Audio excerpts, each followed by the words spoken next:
بنی اسرائیل کے اندر ہمیشہ نبی اور بادشاہ موجود رہتے تھے۔ ایک وقت ایسا آیا کہ بنی اسرائیل میں کوئی نبی نہیں تھے، اور بنی اسرائیل کا جو اپنا علاقہ تھا نا وہ ملک شام ہے۔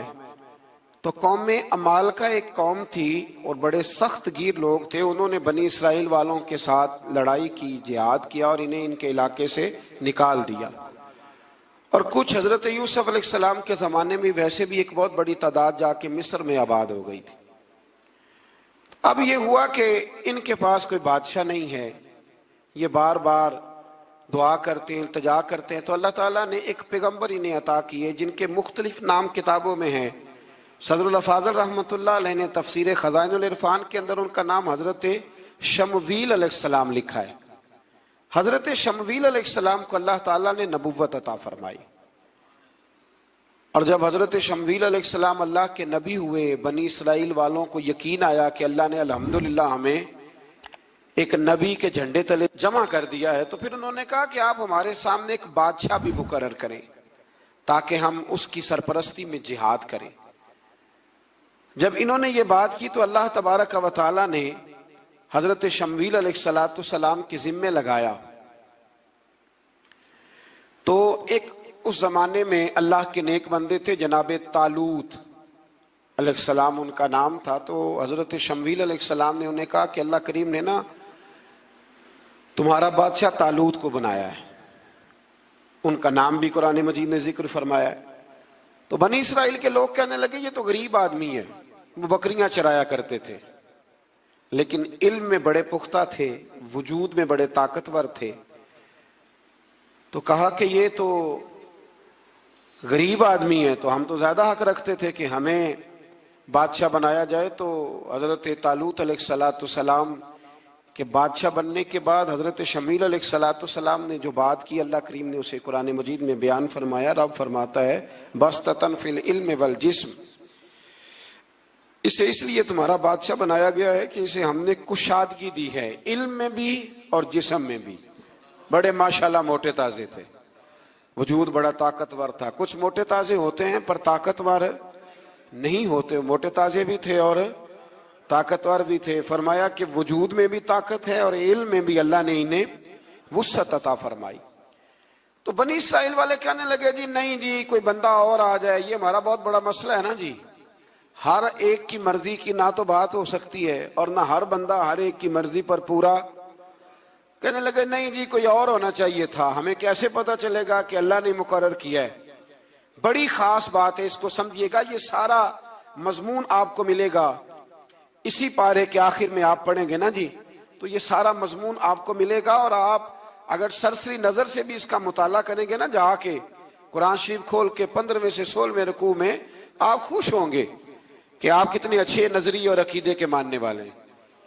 تو جب کہا نا کہ طالوت کو ہمارا بادشاہ بنایا گیا تو دلیل کیا ہے؟ تو قرآن کہتا ہے کہ حضرت شمویل علیہ السلام نے فرمایا کہ تمہارا ایک تابوت تھا، ایک صندوق تھا تمہارے پاس، وہ صندوق تمہارا قوم عمال کا اٹھا کے لے گئی تھی، ان کے بادشاہ ہونے کی دلیل یہ ہے کہ اللہ تمہارا وہ صندوق تمہیں واپس کر دے گا، وہ تمہارا صندوق تمہیں واپس کر دے گا۔ اس صندوق میں کیا ہے؟ وہ حضرت آدم جنت سے ساتھ لے کے آئے تھے، اس میں تھا کیا؟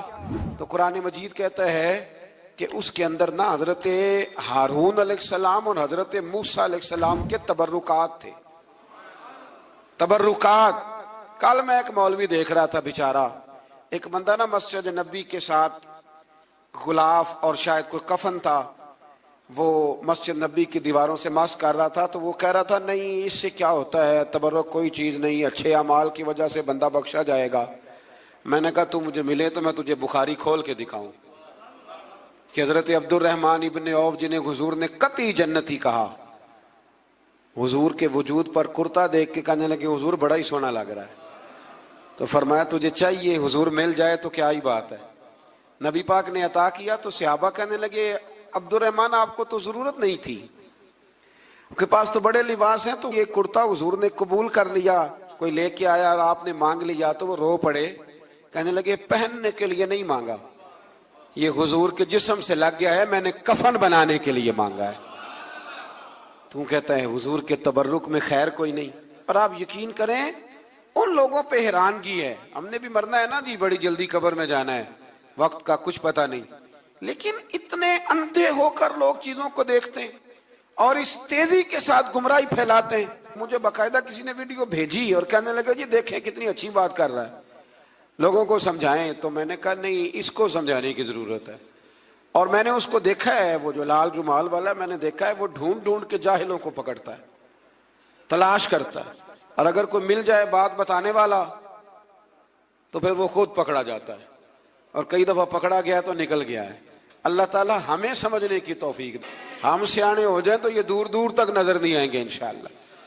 تو وہ تابوت آئے گا, بنی اسرائیل والوں سے کہا تابوت میں کیا تھا سن لو, اور یہ قرآن مجید ہے. آج میری ماننا یہ 15 سے 16 رکوع ضرور ہی پڑھنا کہ وہ آخر تابوت میں کیا تھا, کھولنا ذرا.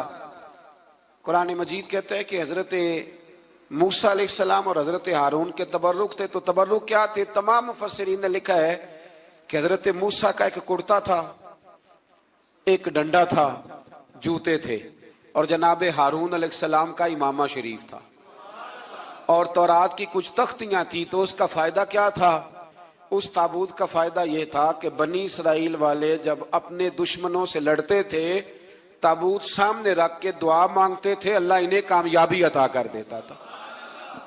تو قوم عمالقہ کو بھی پتہ چل گیا کہ صندوق میں کچھ ہے جس کی وجہ سے یہ کامیاب ہو جاتے. وہ صندوق اٹھا کے لے گئے. اب ان کی کم بختی یہ, کم نصیبی یہ کہ انہوں نے جا کے اسے روڑی پہ پھینک دیا.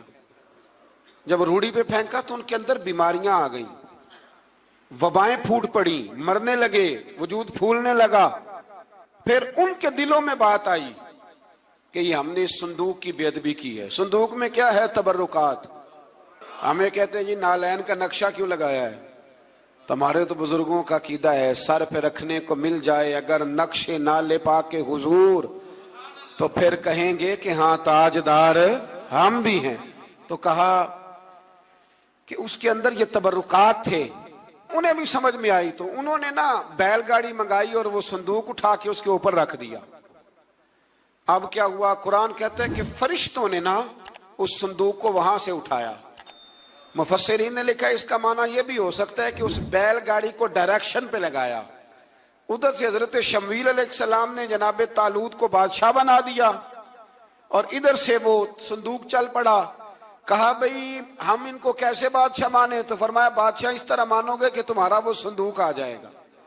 اور قرآن کہتے ہیں اس صندوق میں تمہارے دلوں کا سکون ہے, اس میں تمہارے دلوں کا. اور بھائی ہماری تو کوشش ہوتی ہے بزرگوں سے کوئی چیز مل جائے, اللہ والوں کا کوئی تبرک ہمارے ہاتھ آ جائے. تو وہ صندوق آ گیا, یہ مان گئے. اب جہاد کرنے نکلے تو لڑنا تھا جالوت کی قوم کے ساتھ. وہ بڑا سخت آدمی تھا, 3 من سونا اس نے وجود پہ پہنا ہوتا تھا. اس کی قوم سے لڑنا ہے, ٹوپی بڑی تگڑی پہنی ہوتی تھی لوہے کی. اب کون لڑے؟ ایک نوجوان تھے جن کا نام تھا داؤد علیہ السلام. وہ بھی بکریاں چرایا کرتے تھے.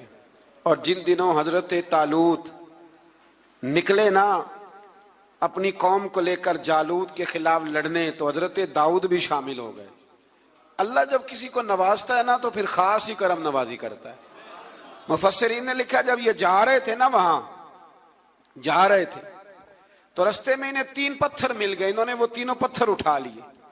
اس زمانے میں پتھر پھینکنے کے لیے چھوٹی چھوٹی لوگوں کے پاس چیزیں ہوا کرتی تھی. اس کو کوپھن بھی لوگ کہتے تھے, منجنیق, اس کو سامنے رکھ کے پھر بنائی گئی. تو آپ کے پاس بھی وہ آلہ تھا جس سے دشمن پر پتھر مارے جاتے تھے. تو آپ وہ مشین لے کر, وہ آلہ لے کر وہاں پہنچے ہوئے تھے. 3 پتھر آپ کے پاس تھے. آپ فرماتے اس دن میں بڑا بیمار تھا, اتنا بیمار تھا کہ میرا رنگ پیلا ہو گیا. اب وہ جالوت کے سامنے کوئی نہیں جاتا تھا. تو جناب طالوت کہنے لگے کہ جو جالوت کو مارے گا نا, یعنی ان کے بادشاہ کو اس قوم کے, تو میں اسے اپنی آدھی سلطنت بھی دے دوں گا اور اپنی بیٹی کا نکاح بھی اس کے ساتھ کر دوں گا. دیکھیں اللہ نوازتا ہے تو کس انداز میں نوازتا ہے. تو حضرت داؤد کہتے ہیں وہ دور کھڑا تھا تو میں نے نا 3 پتھر مارے. بھئی ہمت کرنا تو ہمارے ذمہ ہے کہ نہیں؟ میری ملت کا جوان کہتا ہے میں نے کرنا کرانا کچھ نہیں. یعنی اگر آپ کہیں نا کچھ کرو تو پھر وہ کوئی کام کرنے کی مطلب معاملہ. وہ مجھے کل ایک سنگی کہہ رہے تھے, کہنے لگے جی اللہ کے فضل سے کچھ بھی نہیں کرنا پڑا, مرشد نے نظر کر دی. میں کہا مینوں ملن گے تو میں انہوں سمجھاواں گا کہ کچھ کرا کے نظر کریا کرو, کیونکہ میرے وہ دوست ہیں, میں انہیں جانتا ہوں. نظر میں بڑا کچھ ہوتا ہے, لیکن اللہ بھی تو بندے پہ بڑی نظر رحمت کرتا ہے نا. لیکن کہتا ہے 5 نمازیں پڑھ, رمضان کے روزے رکھ, زکوٰۃ فرض ہو تو ادا کر, یہ سارے کام کر, سچ بول, دیانتداری کر, پھر میں اپنے فضل سے تجھے جنت عطا کروں.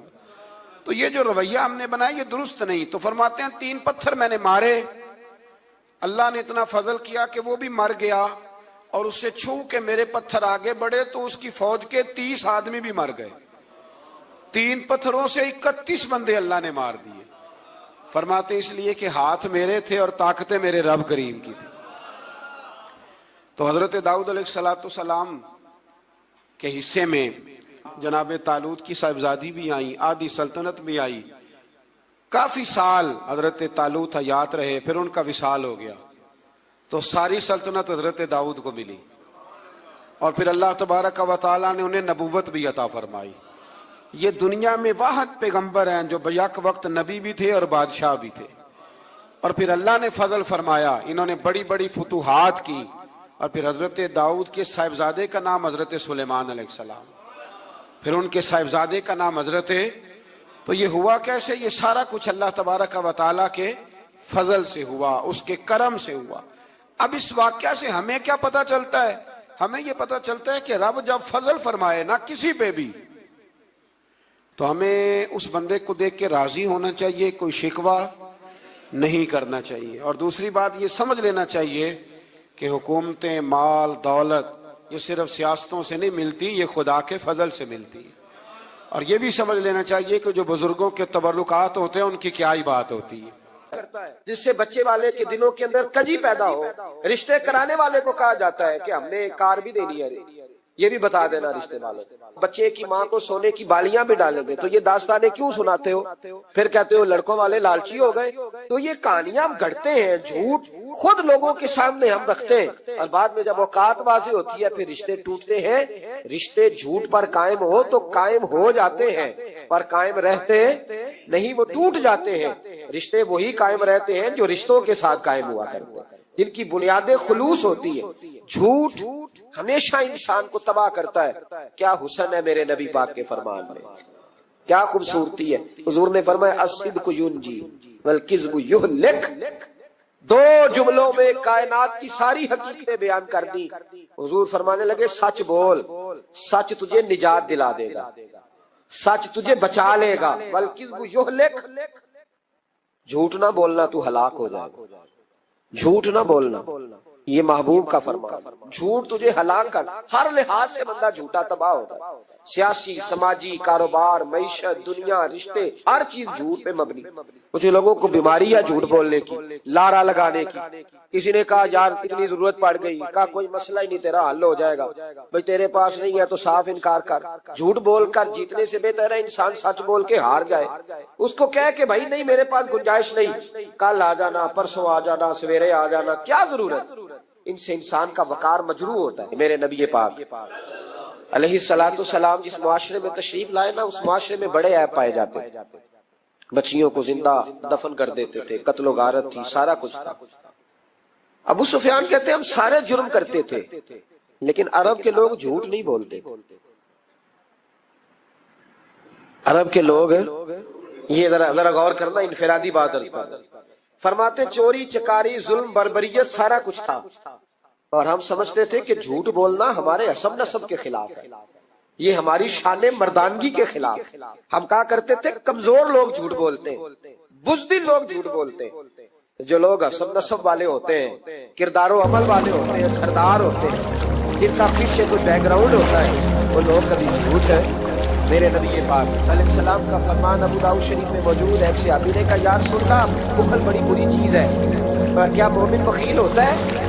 نبی پاک صلی اللہ علیہ وسلم نے فرمایا ہاں کبھی کبھی مومن کنجوسی کرتا ہے, ہو جاتی ہے, اگرچہ نہیں ہونی چاہیے. یا رسول اللہ مومن بزدل بھی ہوتا ہے؟ فرمایا ہو جاتا ہے. عرض کیا یکون المؤمن کذابا, یا رسول اللہ مومن جھوٹا بھی ہوتا ہے؟